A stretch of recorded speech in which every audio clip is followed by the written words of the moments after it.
এই বয়সে পড়াশোনা আর ভালো লাগে? আমার পড়া দিচ্ছে, কি যেন পড়া দিচ্ছিল?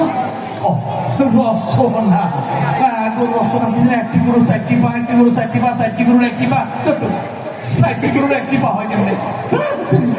একটি গরু চারটি পা, চারটি গরু চারটি গরু একটি পা, চারটি গরু একটি পা, গরু গৃহ বলিতে বসে ছয়টা সঙ্গে বসে পাচ্ছে।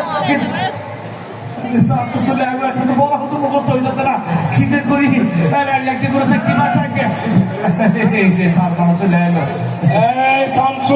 আসসালামু আলাইকুম স্যার। ওয়ালাইকুম সালাম। স্যার কেমন আছেন? আসি। কি করতেছিস? এই যে রচনা পড়া দিচ্ছেন না, পড়তেছিলাম। আপনাকে নববর্ষের শুভেচ্ছা স্যার। শুভেচ্ছা। তুই রচনা কি এখন ভালো মতো করতে পারবি? একটা দিনও তুই পড়া ঠিক মতো দিতে পারিস না, এটা কোনো কথা? আজকে দেখি তো কি অবস্থা করলেন, হয়েছে পড়া ঠিক মতো? একদম স্যার মুখস্থ হয়ে গেছে, রচনা করে কণ্ঠ